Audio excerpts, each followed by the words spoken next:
Welcome back, everyone, to Wine Piece. Today we're going to be discussing episodes 9 through 12. I messed it up already. It's 9 through 11. No, it's 12. It is 12. Okay, cool. With the honorable Captain Usopp. And I'm excited to discuss and have some wine with it because in all of the times I try to present One Piece to someone new, I hate using the phrase, you just got to get through. You just got to get through this part. You just got to get through this part. This is maybe the arc where that is the most applicable phrase because there's a lot going on here that is not ideal. I would still say there's some positive writing. There's still some good things to discuss, but yeah, you can tell the budget's not all there amongst other things that we'll need to discuss. But hello, I'm Justin. This is Mitch. Yeah, welcome to Wine Piece. I'm Mitch. I'm the wine guy of this podcast. So why don't we just jump straight into the wine? Because trust me, I want to get to talking about these episodes. I've got thoughts. All right. Yeah, I'm excited to hear them or willing to hear them because there's a lot. There's lots of good stuff. I'm going to be excited. I'm not going to be all negative about it, but there's a lot. Yep. So let's start with the wine. So today we're actually going to start off with our first sparkling wine.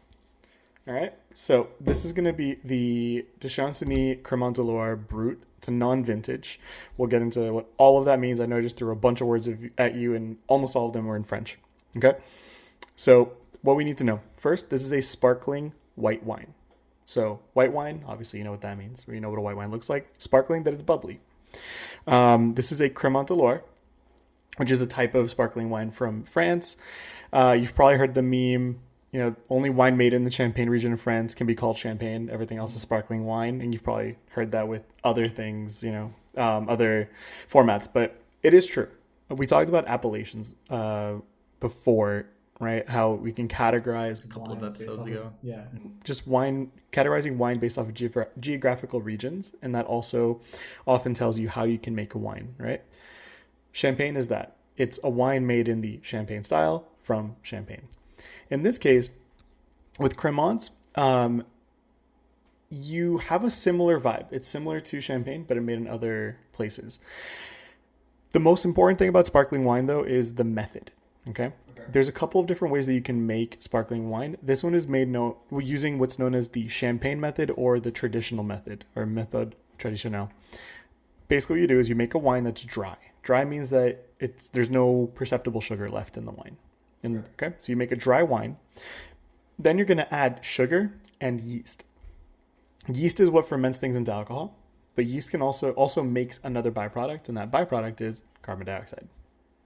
And yeast, in order to eat and make carbon dioxide, they need sugar. So you put sugar and yeast into a finished wine, you seal it up, and you let it ferment a second time in the bottle, trapped in the bottle. That second fermentation dissolves the bubbles into it, and you now have a bubbly wine. Okay. There are other ways to make sparkling wine. You can even carbonate wine. It's not done with high quality wine. Interesting. Yeah, but it's technically possible. Today, though, we're just talking about the traditional method. Regarding sparkling appellations in France, you have 9 other appellations that are titled Crémant. Okay. And they're all Crémant de something. So this is Crémant de Loire because it's a Crémant made from the Loire Valley. Okay. They all use the same method basically as Champagne, but they'll use different grapes that grow in that area. Here's something interesting though about sparkling wine, and that's actually why I picked this wine for today. Okay. You can use all kinds of grapes to make sparkling wine. You can even use red grapes. Okay. And in wine speak, red grapes are actually referred to as black grapes. Okay. You have white grapes and black grapes. In sparkling wine, you can have something called a blanc de noir, which means white from black, basically where you make a white wine from black grapes. The reason for that is because grapes are actually colorless inside, most of them. Their juice is clear. They get color from the skins. So if you press that juice and don't let it sit on the skins, you can actually get a white wine. Interesting. Okay? See, we're working on the Usopp arc and the Usopp episode, so I'm waiting for you to be like, haha, I tricked you, Justin. You don't know anything about wines. And I'm like, yep. You'll see. So for this wine, like I said, it's a Crémant de Loire, and 15% of it actually uses a black grape known as Cabernet Franc. Okay? So, a couple of concepts that I want to discuss before I open the wine and we talk about One Piece. First, this arc really deals a lot with plants, right? Kuro is known as the man of 1,000 plans. Sure. And when it comes to sparkling wine, it's a very planning intensive wine because you basically have to make a wine and then make another wine. Okay. I mentioned before that this is a non-vintage wine. That means that normally with vintage wines, you'll see a year on it. That means all of the grapes came from that year. Sure. When it comes to sparkling wine, because the areas can be a little bit inconsistent, you actually will frequently mix wine from different years to make a more balanced blend and make a consistent product that can actually turn into a good sparkling wine. So you have to plan out what you're doing in advance. Okay. You then have to plan for a second fermentation. So you make the first wine. At that point, anyone else would release that. No, you now need to hold it for another year or more while you're waiting for it to get to the level you need. You need to figure out your sugar levels. There's so much planning that goes into that. So right off the bat, I thought planning, that worked great. The other thing, I mentioned Blanc de Noir, white from black. What we basically have with a lot of sparkling wines that use black grapes is a black grape in disguise. Do you know what Kuro means in Japanese? I don't know what Kuro means. Kuro, Captain Kuro. Kuro means black. Okay. And Captain Kuro was in disguise this entire time. Sure. So I thought I had a fun little I like it. there. So I couldn't avoid the pun. How many languages? Is it 3 languages for us for a joke? Yeah. We went French to English to Japanese. We're international here. We're real international. Some One Piece depth.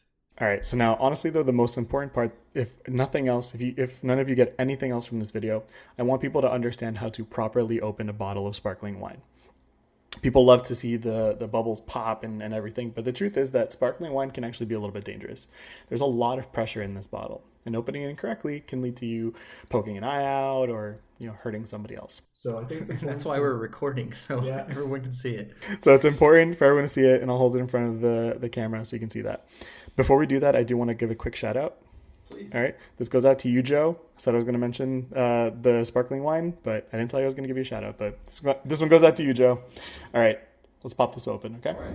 First things first. I'm going to lower this a little bit so you can see a little bit better. First things first, you want to figure out where the foil opens. So you have this foil part, right? You want to figure out where it opens. Everyone's going to be a little bit different. It looks like this one opens on top. And then we can peel this bad boy back. Okay? So you peel back the foil.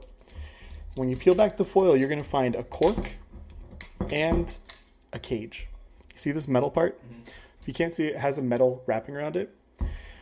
That metal cage is what's holding this in. If you take it off, this could pop out. Nice. All right. First things first, make sure that the cage is intact, is on there, and that if you start removing the cage, that you are keeping your hand on the wine. Second thing too, with sparkling wines, the colder they are, the lower the pressure and the less likely they are to pop. Okay? And make sure it's being opened by your co-host's laptop and not yours. Exactly. So I'm going to put my thumb on top just to hold the cork in. You have this little ring, right? And traditionally with champagnes or Crémants or other forms of traditional sparkling wine, this is wrapped 6 times. Okay. So 1, 2, 3, 4, 5, 6. Open. Okay. Now, still, hand on top. If you're worried, if you're scared or whatever, you can always grab a towel or something, like a little hand towel, and put on top. Now, I'm going to grab the cage. I'm going to grab everything. I'm going to grab the bottom. And here's the tricky part. You're going to twist the bottom, not the top. Okay. Twist the bottom. And you're going to feel it start to move. And it's already coming out. Ready?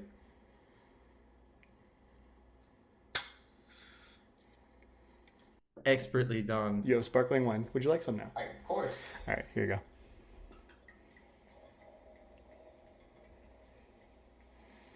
Probably the most intense opening we've had on the show. There we go. I'll put this back here. It's not hard, but it's important to do all that just to be safe. At the end of the day, there's so many ways to open a bottle of wine and sparkling wine. You'll see people saber a wine, which can actually be very dangerous. You can have the whole bottle explode on you, but I feel like I've seen people like cut the glass. that's sabering, yeah. Yeah, that's sabering. So maybe one. Isn't it cool just to hit the cork? No, you're actually hitting the lip. Oh, so you are supposed to take off this. Yeah, you're hitting the lip and you're shattering the glass. All right, cheers. Cheers.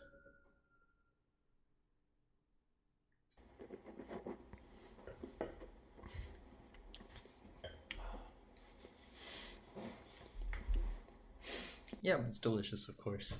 I just want to say, sparkling wine, most people like sparkling of some kind because they just like bubbly things. What's interesting is as you get more into wine, you really start to appreciate sparkling wine more because all of that process leads to flavors that you often don't get in other wines. Okay.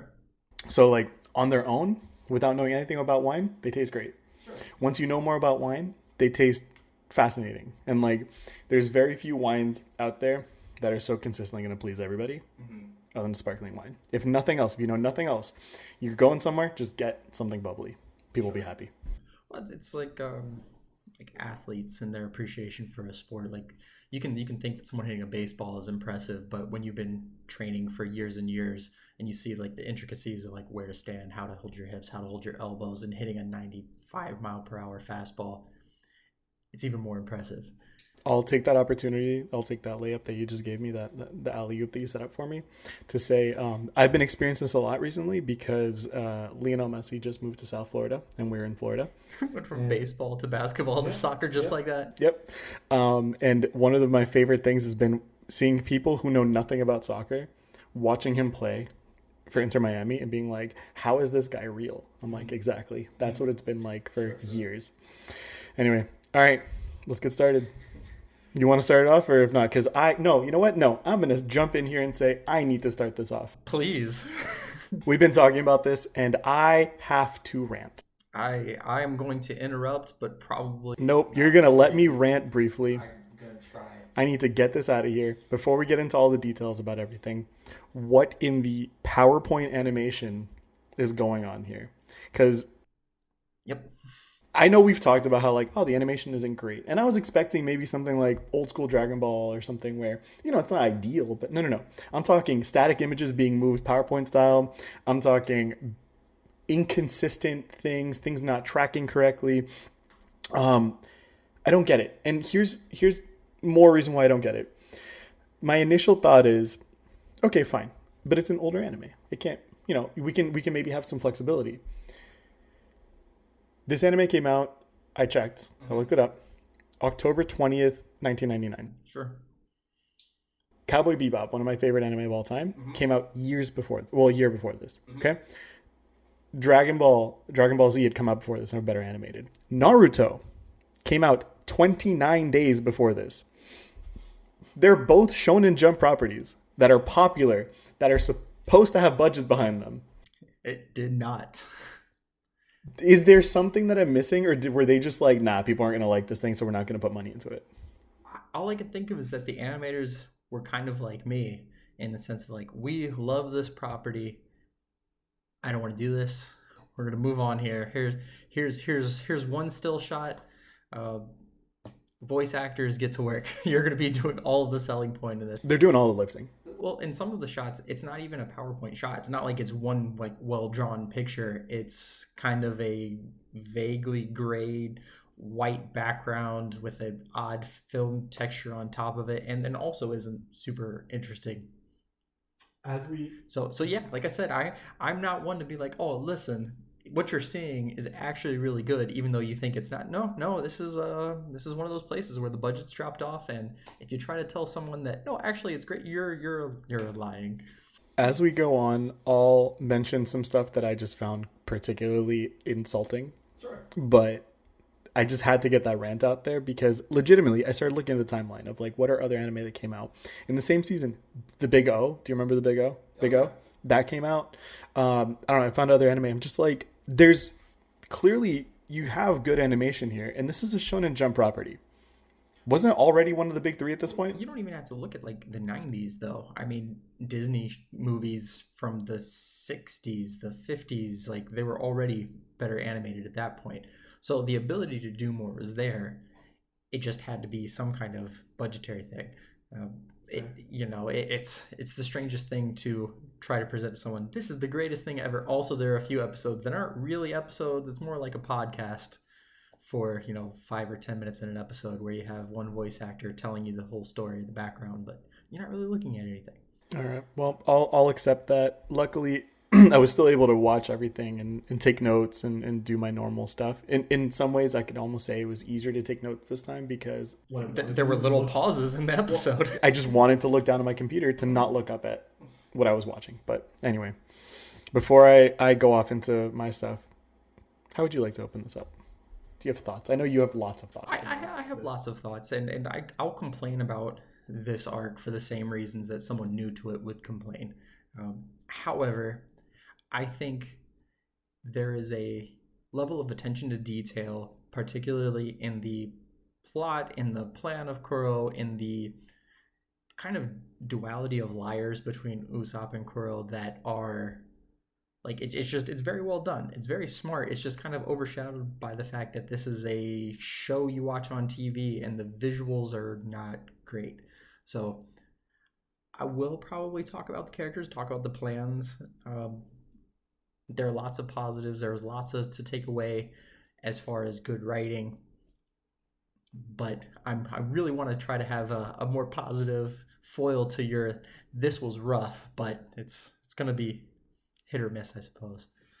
Sure. But please, yeah, you lead us out. I'll kind of respond. I think that'll work better rather than me try to like spin this into a great arc when I saw what you saw. I'll start off by saying that I do actually think there's a lot of good writing and a lot of good story plot being laid out. But man, this is an inherently visual medium, so this is difficult. All right, first things first. We open up on Usopp pretending. Oh, hold on, my bad. Nope. We open up on Usopp basically pretending that pirates are attacking, right? It's a very Paul Revere type thing. He's running through saying the boy who cried wolf, basically, right? Just warning people about pirates. From there, we actually jump. So there's a lot of cuts that's one thing that was interesting for me with this arc in particular, that it doesn't stay the same, at least not in the next arc, I think. But there's a lot of cutting back and forth. There's a lot of stories happening parallel to each other. So Usopp is doing his Paul Revere thing. Then we jump to Nami, who is talking about the Grand Line, how it's the most dangerous place on Earth. Mm-hmm. They don't have enough crew, enough equipment. Favorite little thing, Luffy, he says that they need a cook and a musician. Yeah.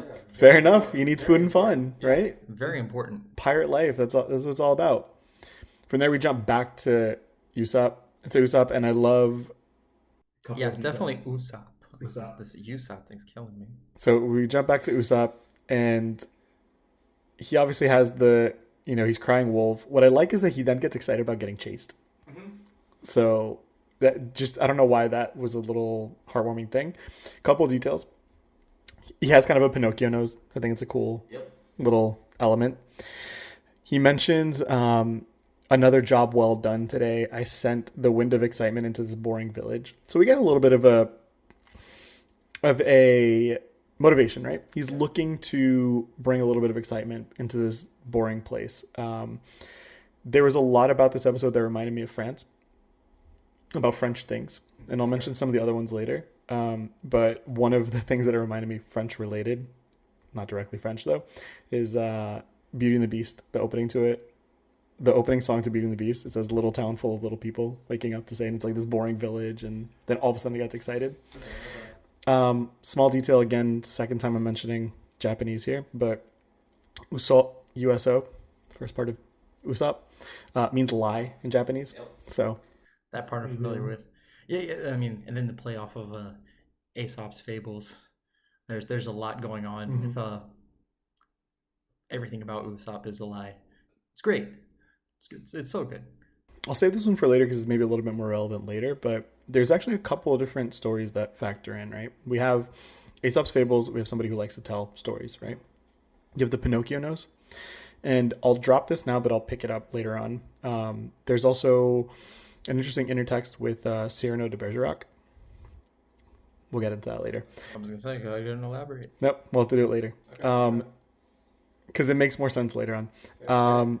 After that, we see Usopp talk to the kids. They refer to him as Captain. They're all named after vegetables. Yep. So we have Pimon, which is pepper, Nishin, which is carrot, and Tamanegi, which is onion. And I like that. And they refer to themselves as Usopp's Pirates, which I don't know, it was cute. It's this. We started to see how this world can get bigger, right? When we learn things about in the last like couple episodes, we start to understand that the world is a little bit bigger than it might seem. It's not just Luffy. Here we actually shrink the world a little bit. Yeah. So a very small island. Yeah, and I think that's important because we've talked so much about how expansive the One Piece world can be.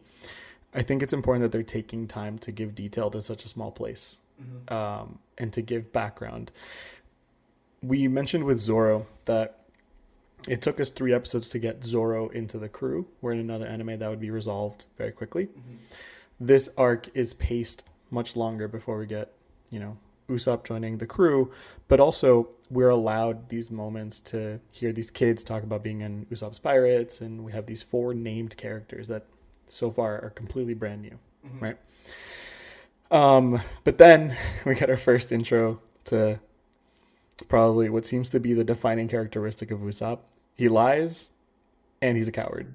Yep. So Usopp runs away because he sees real pirates, right? Luffy, Nami, and Zoro. And yeah, he just runs away and he's a coward. He initially tries to fight or pretend to fight. Pretends that there's, a bunch of people, a bunch of pirates ready. That he leads this army. Which is one of my favorite tropes, like in One Piece, and it kind of makes One Piece feel like a game of Dungeons and Dragons, because Usopp will lie, and you see most people will succeed in noticing that he's lying, and then you have a few characters, in this case Luffy, like, what? You have 10,000 men in your crew? Luffy perception 0. Absolute 0 every time. Like, no sense motive. I like Luffy is motivated by Luffy is motivated by eating delicious meat. I think that's good. We've already spoken that Luffy he loves food. Nothing will motivate him like food. First, yep. So we get that. With Usopp's lies, and obviously I've seen a little bit past what we're recording here, but I love how ridiculous his lies get, and how he, like, you're saying people call him out, and it's true, people call him out on his lies, but it's one thing if it's a believable lie, but his lies are so outlandish, and I love it. So anyway, people praise me and praise me more. Fine, he says that. I wrote it down because I think it's important to think about what he's lying about as well, right? Nami gets Usopp to admit he's lying, but in that we see that Nami is smarter than Usopp. Right. And that one's funny for me because we have the kids who love him and treat him as a captain, and probably within his world, he's the guy. He's the guy, right? Captain Usopp is not an oversell to people that are single digits in age. Exactly. But Nami is... Again, Nami, Luffy, and Zoro are bringing the larger world perspective to the small village. So rather than before where we had the small world perspective when we were expanding with them, they're actually bringing the external perspective. Yeah. Well, Nami is the more practical, successful liar. I mean, you see it in the first episode when she's like doing quick changes. She's infiltrating the Marine base. So Usopp trying to make up a huge nonsensical lie to someone who does it subtly and quickly, not effective at all. And very funny. He is very funny. And I just like that. I just love how she calls him out. It sets a good tone, I think, right? For Usopp. Luffy calls Usopp, the exact word I think was Moshiroi, which is like neat, funny, entertaining, right? And he says, "Don't insult me. I'm a very proud man." Blah, blah, blah. And he says, "People call me Proud Usopp," which is probably a lie. It doesn't seem like anyone calls him anything. It seems like most people don't want to talk to him. But, he does that. He pulls out a slingshot, and we get this callback to Shanks. Great tie-in. Yeah, Luffy basically becomes Shanks. It's that idea of putting your life on the line if you're drawing your pistol. Yeah. Zoro then goes on. He calls the 3 of them real pirates, which includes him, by the way. And I thought that was important because we now have him identifying as a pirate, not just tagging along with pirates. Right. He is a pirate. So good self-awareness there for him to recognize that.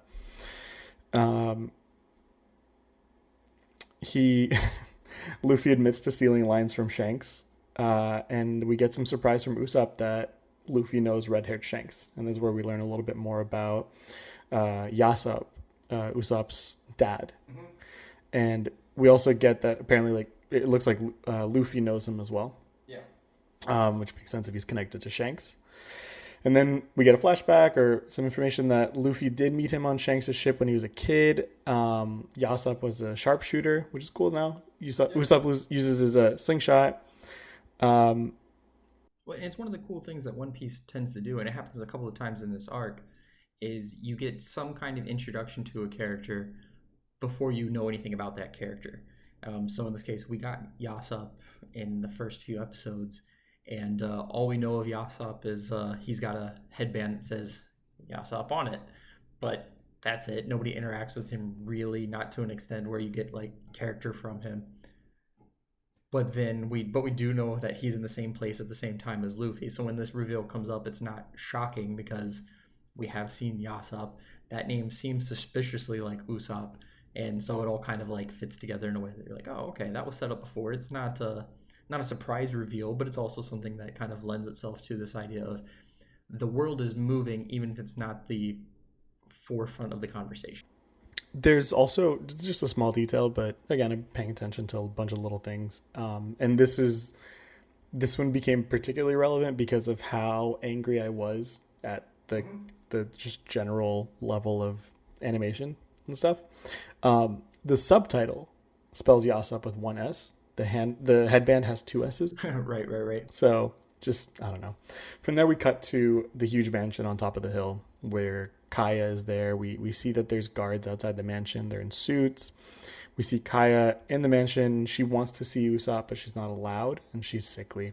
At this point, we're getting a pretty standard story trope in a lot of it happens a lot in anime too, but the sickly person that can't leave who has adventure come to them, right? And we're also introduced to Klahadore, aka soon to be known as Kuro. And we get that first move of his glasses with his palm. Yep. And let me just say, we've talked before about how I did read some One Piece when I was a kid. That always stuck with me. Him lifting his glasses with his palm. Yeah. And I remember as a kid thinking, before you get the big reveal, I was like, wow, that's so weird. Why is he doing that? Right. It's such a bizarre thing. It stands out to you. You remember it. Yeah, it stood out. And you get an explanation. You're like, that's a great explanation. So it's a way to make something as ridiculous as having cat claws or swords for each finger. Make it just seem more believable with this other also unbelievable thing. Like there's things that happen later that I completely forgot about. In the same arc, right? But I never forgot the hands. So Usopp's not allowed to go see her, but he goes anyway. He sneaks up to a branch to talk to her through her window, and this is where there's that Aesop tie-in because he's telling her stories of their lies, their fairy tales of his. This is also where we get the Cyrano de Bergerac element. So, who is Cyrano de Bergerac? There's a story of have you ever seen? They do it in a lot of shows where you have a very dumb character who is being fed lines by a very smart character who's hiding. Sure. That's from Cyrano de Bergerac. Basically, you had this Cyrano who was in love with this woman, but couldn't, just couldn't be with her. The reason being he was ugly, and his big thing is that he had a long nose. His trait that everyone knew about was his nose. But there's this other guy who's an idiot who thinks she's really good looking. He wants to win her over. So Cyrano de Bergerac basically feeds him lines, and that's the famous scene. Right.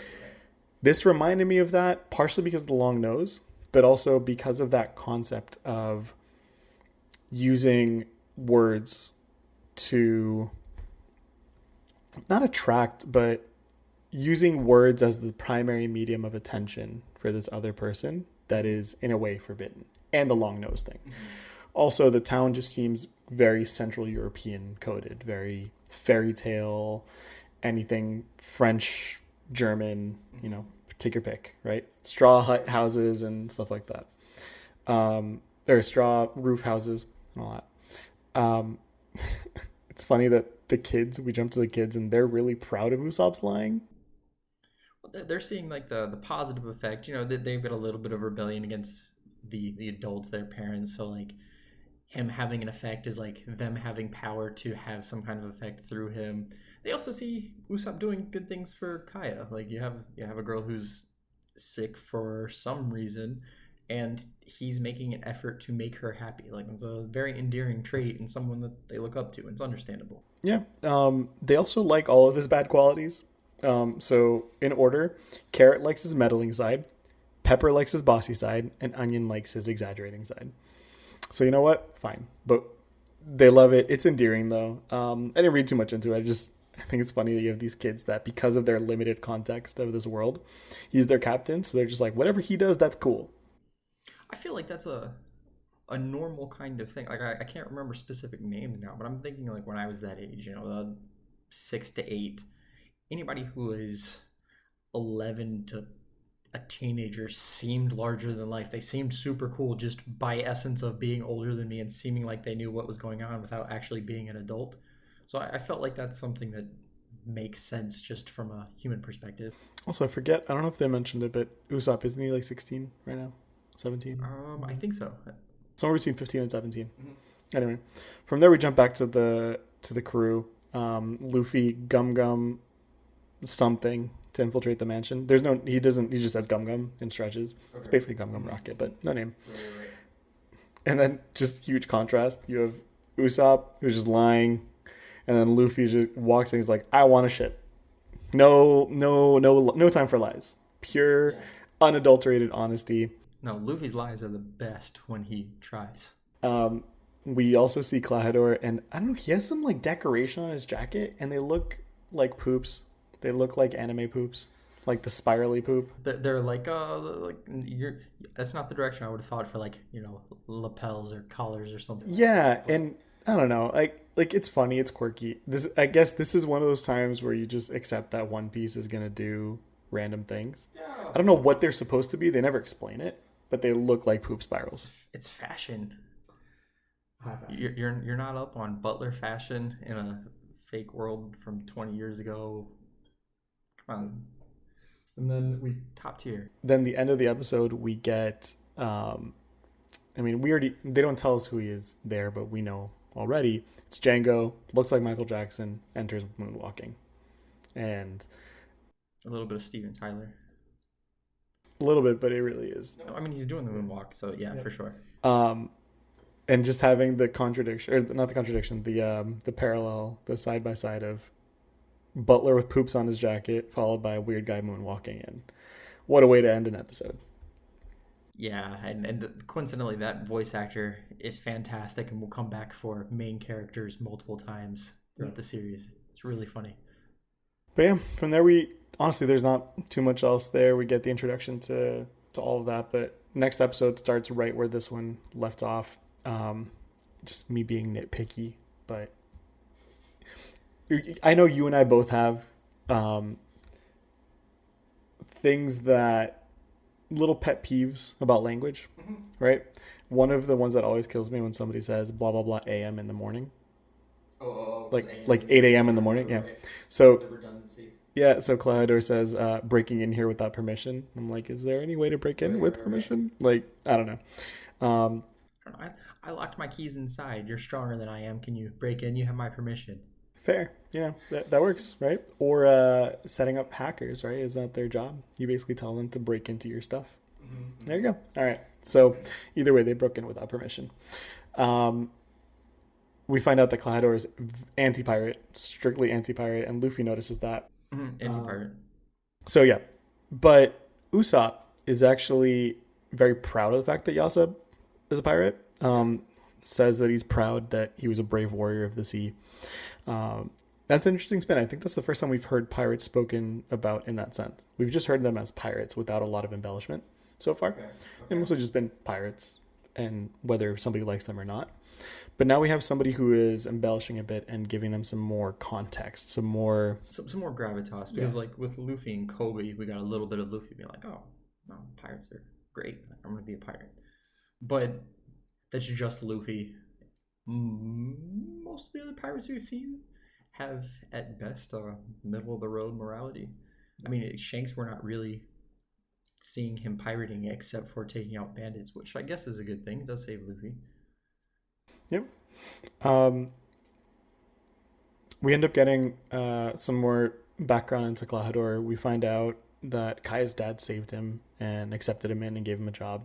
So obviously we're going to learn more about this later, but at least we have this introduction to Clahador as somebody who is very much duty bound. Mm-hmm.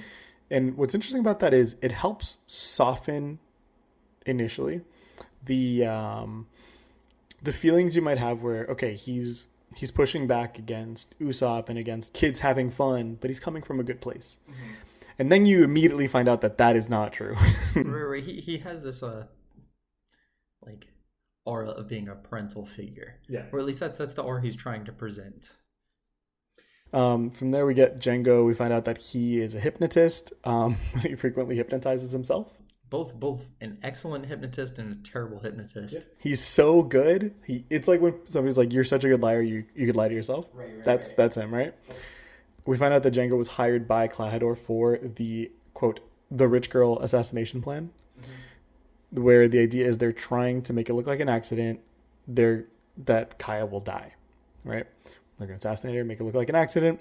It requires having Kaya first sign her fortune over to Clahador in the will, at which point they're going to have pirates that are going to attack the town and kill Kaya in the process. Mm-hmm.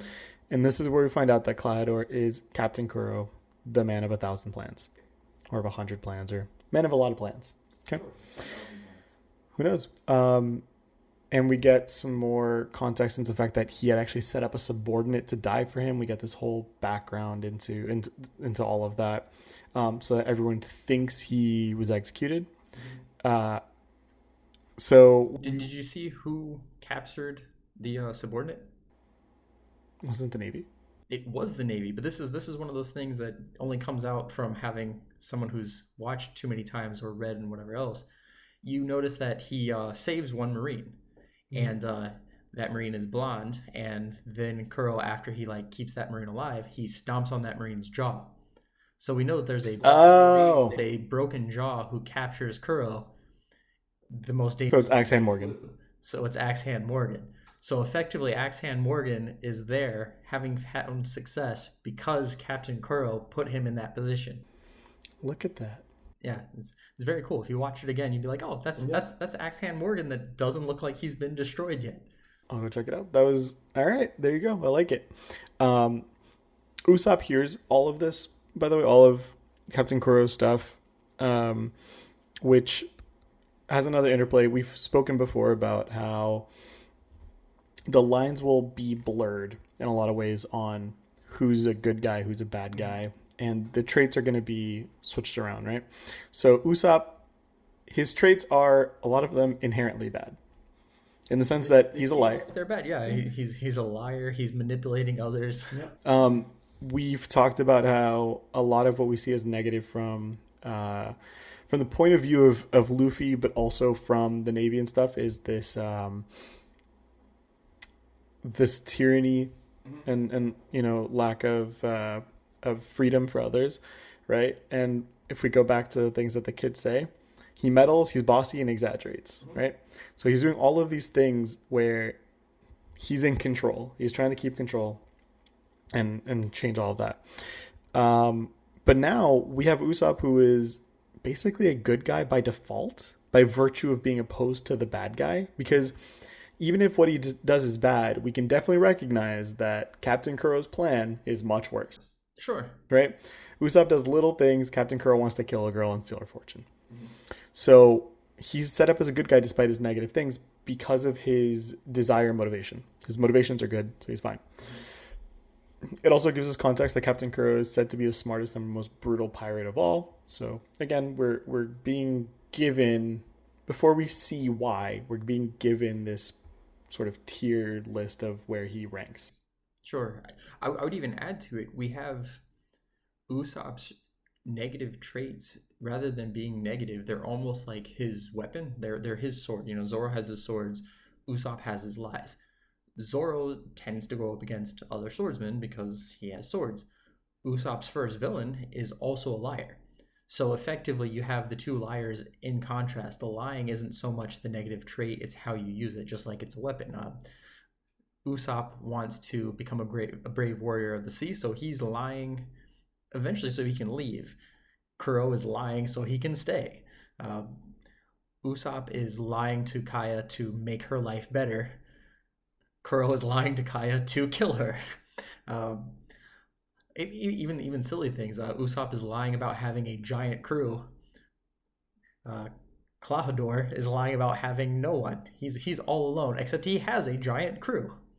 So effectively, the lie is the weapon, and it's really cool to have that contrast between them, in spite of the fact that there's not a lot of visuals going on. In a similar way, I think then, because like all the things that you're saying as well, I think it's interesting that Captain Kuro is a fantastic liar. Mm-hmm. Usopp is a terrible liar. So one knows even the people that like him don't believe his lies. One is very familiar and comfortable with his weapons, Kuro. Usopp is still learning to use his weapons, his lying. I like it. And then we get Django trying to hypnotize Usopp, but Usopp's cowardice actually saves him because he cowers before Django gets to his end, his one to Django. Before he gets to Django, Usopp like, no, and he's actually saved from being hypnotized. It's fantastic. Right. Luffy afraid of nothing, but especially things that he doesn't understand. Yep. Instead, he gets hypnotized. He falls off a cliff. Everyone's convinced that he dies. Mm-hmm. And then we get a cat Jolly Roger. Yep. And I'm trying to think, was this maybe the first Jolly Roger that we see? No, because we saw Buggies. Yeah, we saw Buggies, and they even came in on a small boat that had Buggy on the sail. True.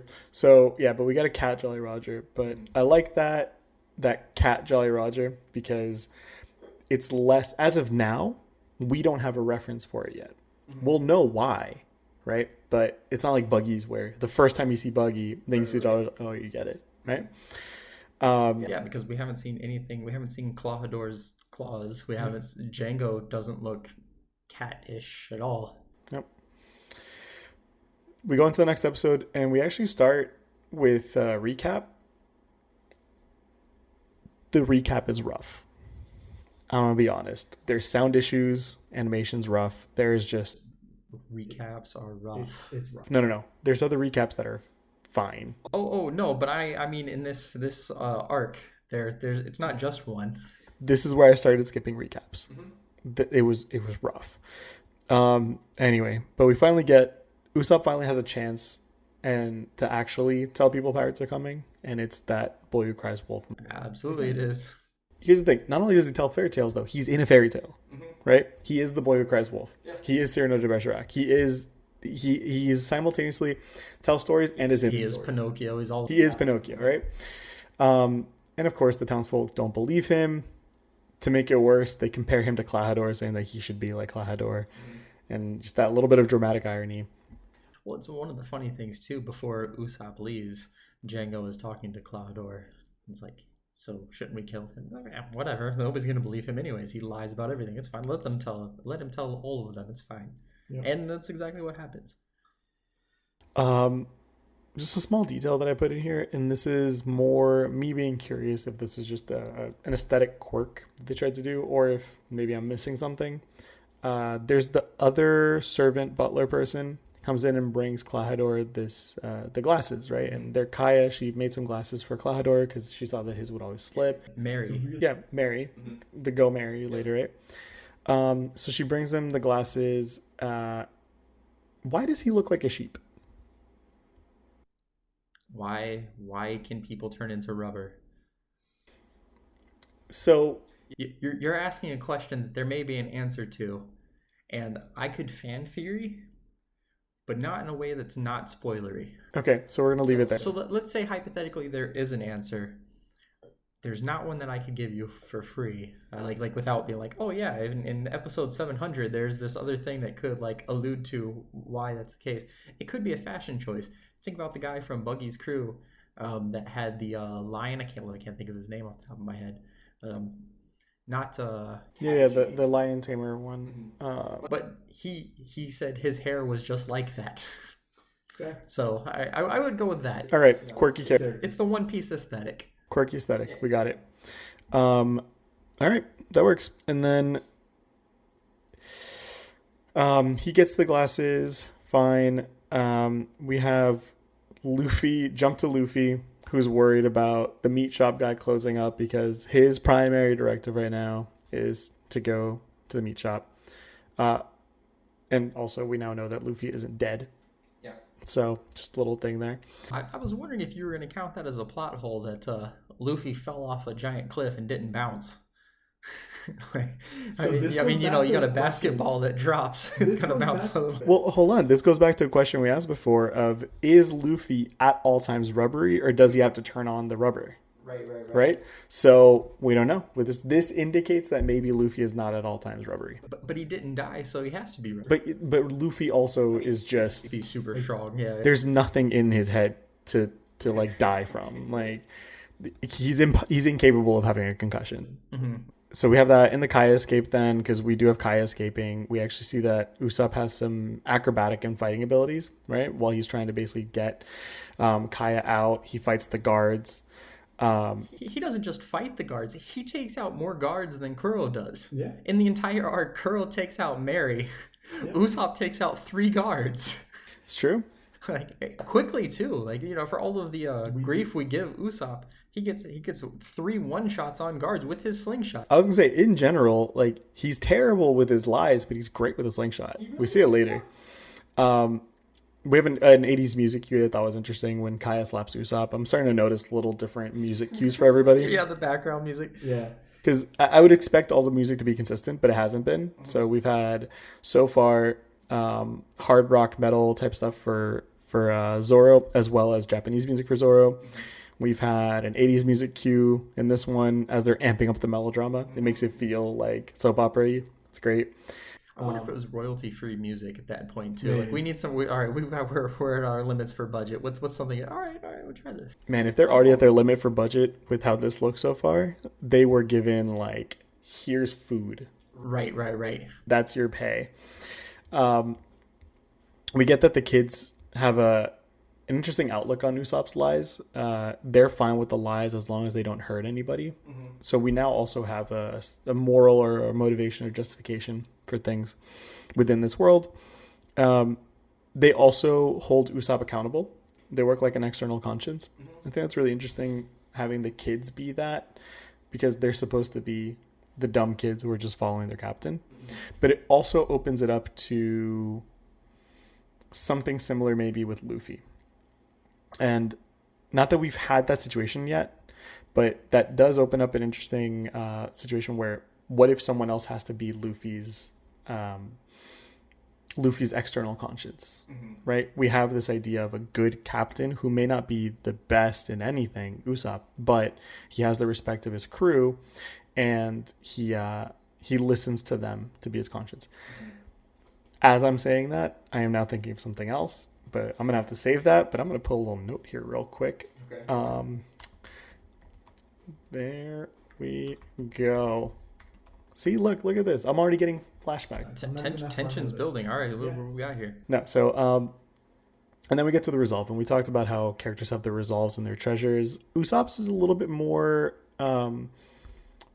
fluid and flexible. Up to what I've seen so far, we don't have a strong set ambition for Usopp, other than just wanting to go explore a little bit. But that's not the same, right? That's not a motivation. He just does it to see what happens. But we do have a resolve that, at least for now, he wants to protect the village and everyone in it. Zoro ends up saying, you're one hell of a nice guy, pushing your henchmen away and going into battle alone. It's that go on lassie get moment, right?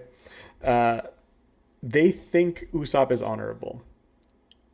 The actions that he takes, in sense of lying and manipulating whatever, matter less than the intentions. Right. So we have that circle, sort of full circle that we mentioned before. Yeah, it's the same kind of like contrast. He's lying to help people, as opposed to the main arc villain who's lying to hurt everyone. Exactly.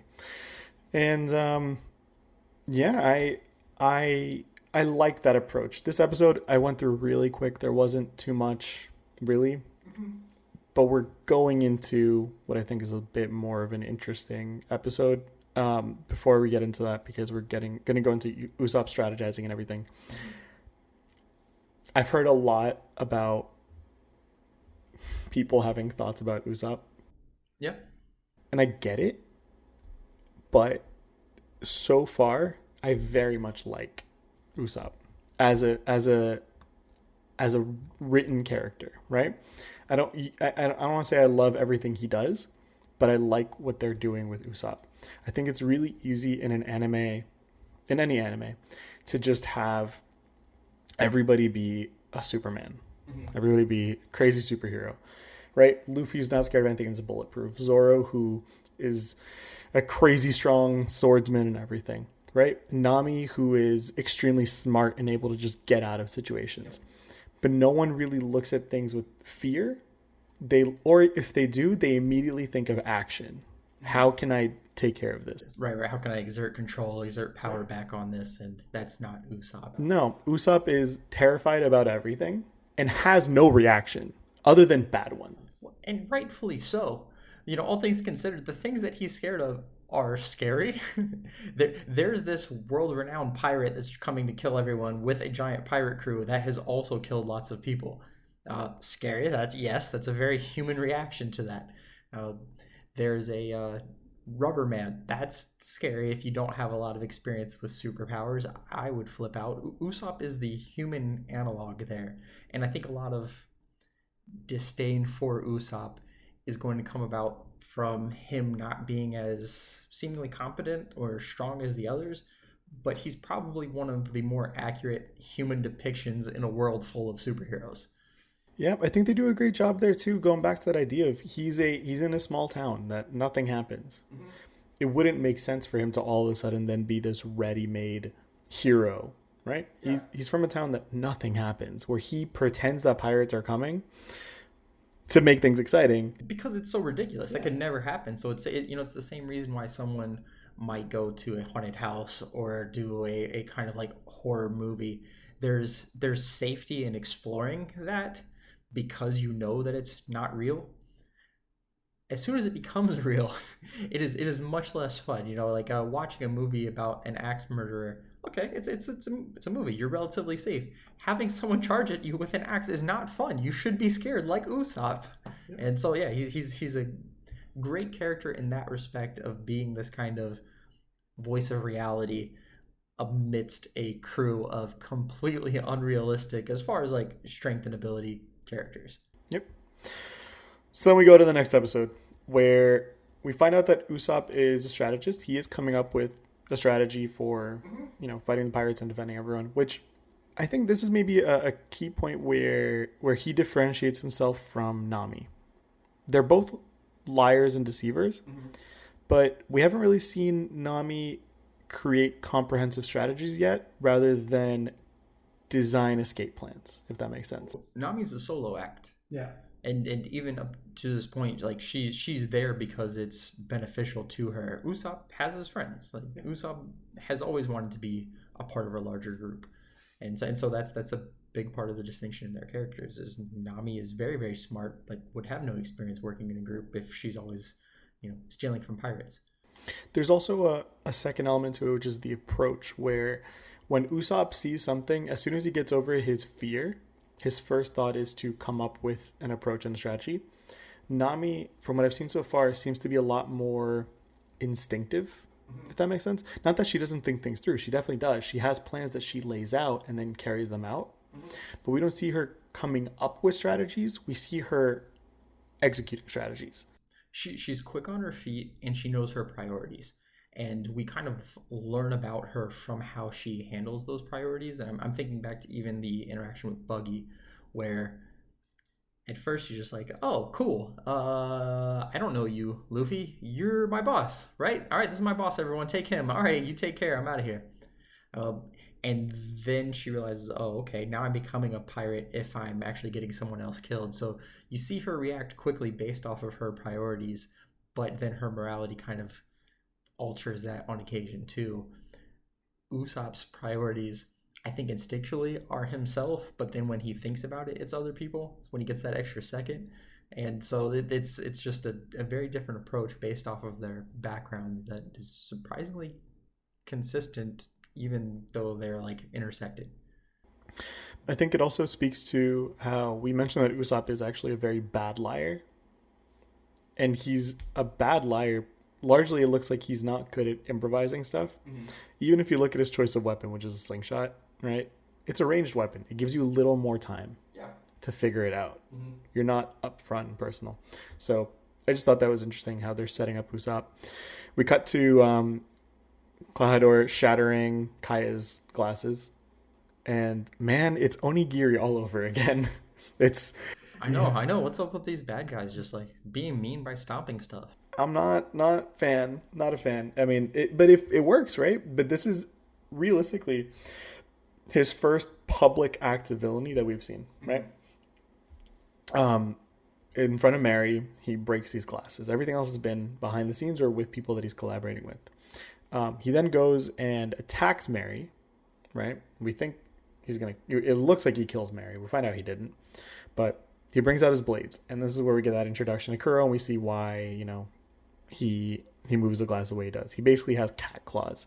He has swords on all of his fingers. He has a glove that has swords on all of his fingers, and in order to move his glasses, he's got to do it like this so he doesn't stab himself, which I will take an issue with because there's a much more cat-like motion he could use. the back Like that. Yeah. And everything's facing down and he's fine. This is dangerous. He can stab himself. Yeah. I digress. Yes, but that's fine. Fine, whatever. Much less villainy though. You look a Yeah, little he's you look a too. little scarier doing it like this. You're putting the blades towards your face. That's All right, so we're not it's not nearly as fun or scary. So we're not going for kawaii Kuro. You don't want to laugh at. You don't want everyone to laugh at your villain. Do you know what a maneki neko is? I get cat at the end. Yeah, maneki neko is the cats that like for prosperity or whatever that their paws move. Yeah, we could have Kuro look like a little maneki neko. We could. I bet that was a thought process in his creation. I'm willing to bet it was. Opposite colors. And it was like, nope, not doing that. So yeah, we see him fighting in the darkness, which I think is an interesting choice because everything else has been in the light. So he's now doing his villainy starting off in the darkness. Just cool visual element. His gloves do make him look like a cat. So now the Jolly Roger makes sense. Sure. And then we have this interesting character moment in Kaya's room where he considers killing her and he doesn't. And my first thought was, oh, he's second guessing things. He doesn't want to kill her yet. He doesn't want to kill her. Maybe he's softened up. No. He looks at the moon and then he basically stops himself from rushing the plan. He's not struggling with whether he should kill her or not. He's like, I'm so excited. I want to kill her now. No. I got to calm down.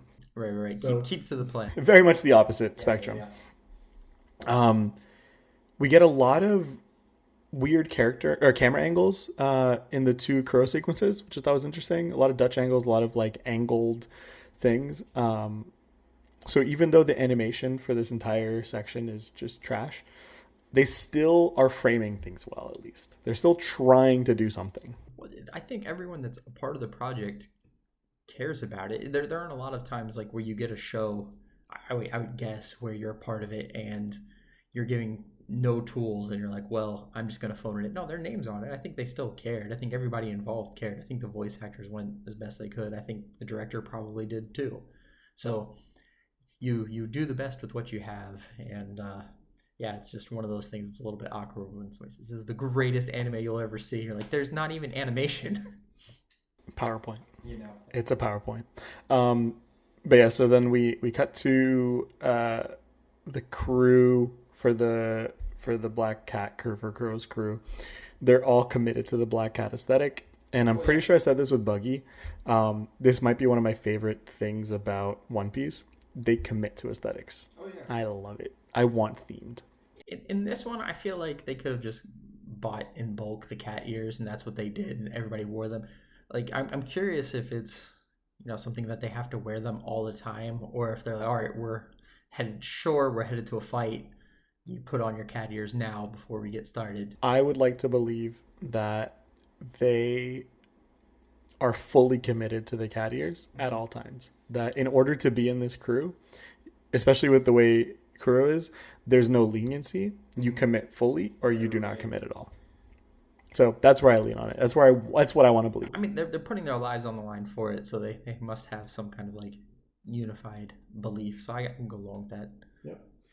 The Black Cat Pirates. We then get Usopp's strategy, which is to put oil on the slope to slow down the pirates. Not bad. Solid strategy. Well done. Um, backfires, which we are going to be introduced to another idea, but we'll get there in a second. There seems to be a theme for Usopp having these really well thought out, well intentioned plans that fail.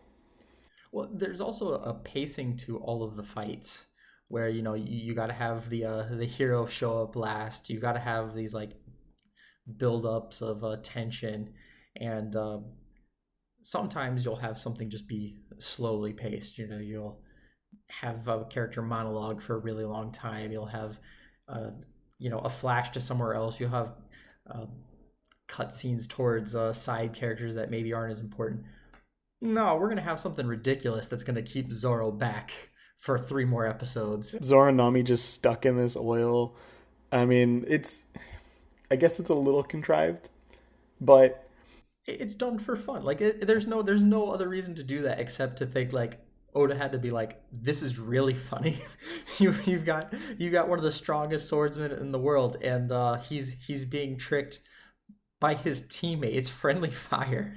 Yep. I just love this idea because they'll do it a couple more times where Usopp has a great plan and you're like, great, he's got it, he's learning. No, it's terrible. And then everyone else makes it worse too. Between Nami, the other non-fighter, the other human, being like, hey, Zoro, I need to get out first. I got to go protect my treasure. Zoro could protect your treasure better than you can at this point. Let him go. It's fine.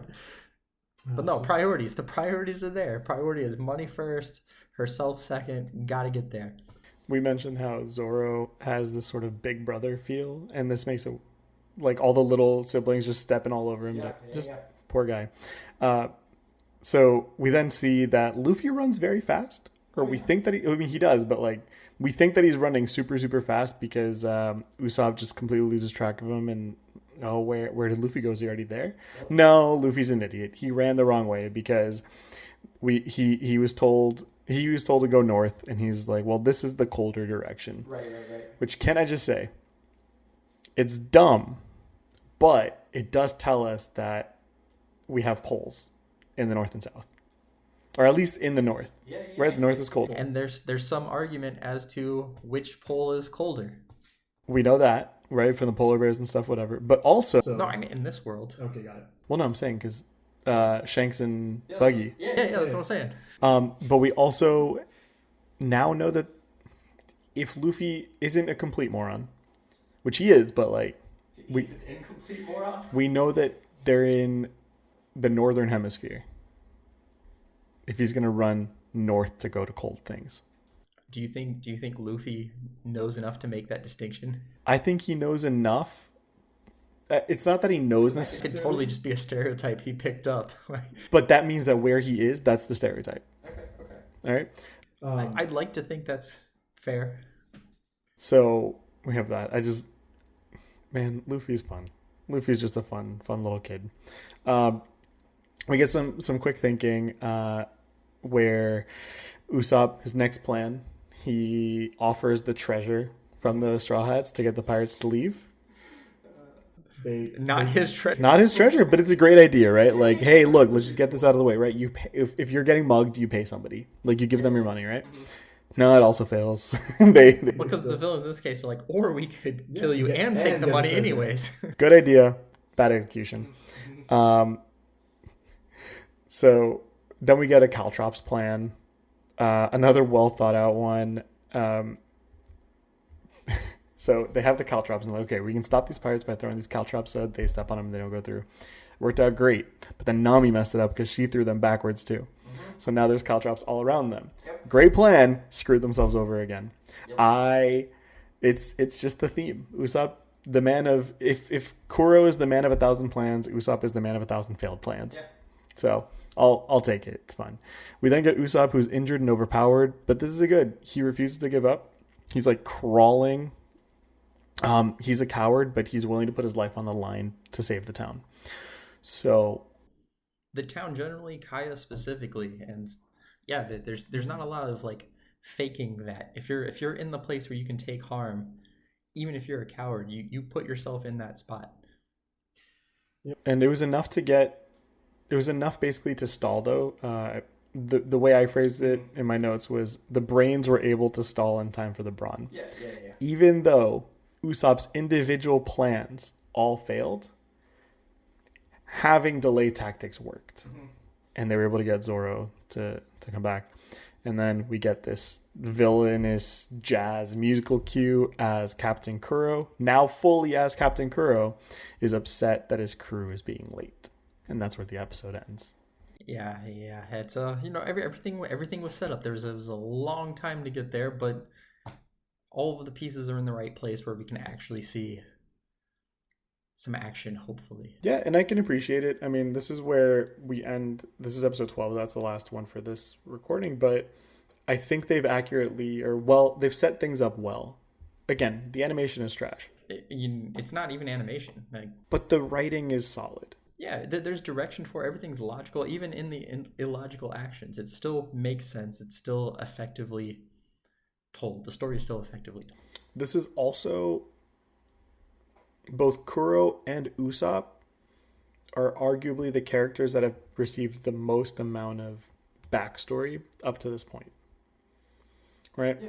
Because all the other characters, we've gotten quick things. We've had one flashback for Luffy, right, related to the Straw Hat and when Shanks loses his arm. With Zoro, we haven't gotten Zoro's flashback yet. Sure. We just know that he wants to be the strongest swordsman, and we had character building moments like the onigiri thing, but that's it. Nami, we don't know anything about Nami yet, at all. We've seen her act. We've seen her act as in take action, right? But that's it. Usopp and Kuro have been given full backstories, We know their motivations. We know their goals. Yeah. Everything. And it's interesting because what they've built up, it's cool that they worked in parallel because, like you said, they sort of are. I don't want to say two sides of the same coin, but they're two different approaches and endpoints and different stages of development for the same motivation or the same abilities. Yeah. I feel like they're fighters with the same tools. One's a little bit more advanced and refined. White belt, black belt. Yeah. White belt, black belt.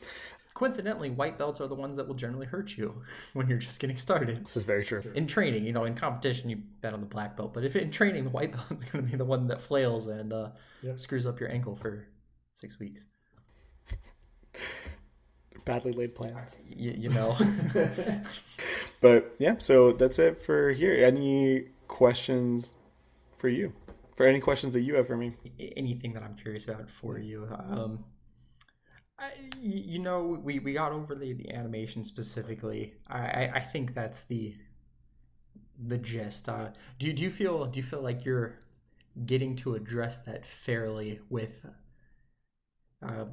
the kind of pushback that you might have expected from someone who's a One Piece fan? Like, do you feel like, all right, Justin is recognizing here that this part is not perfect?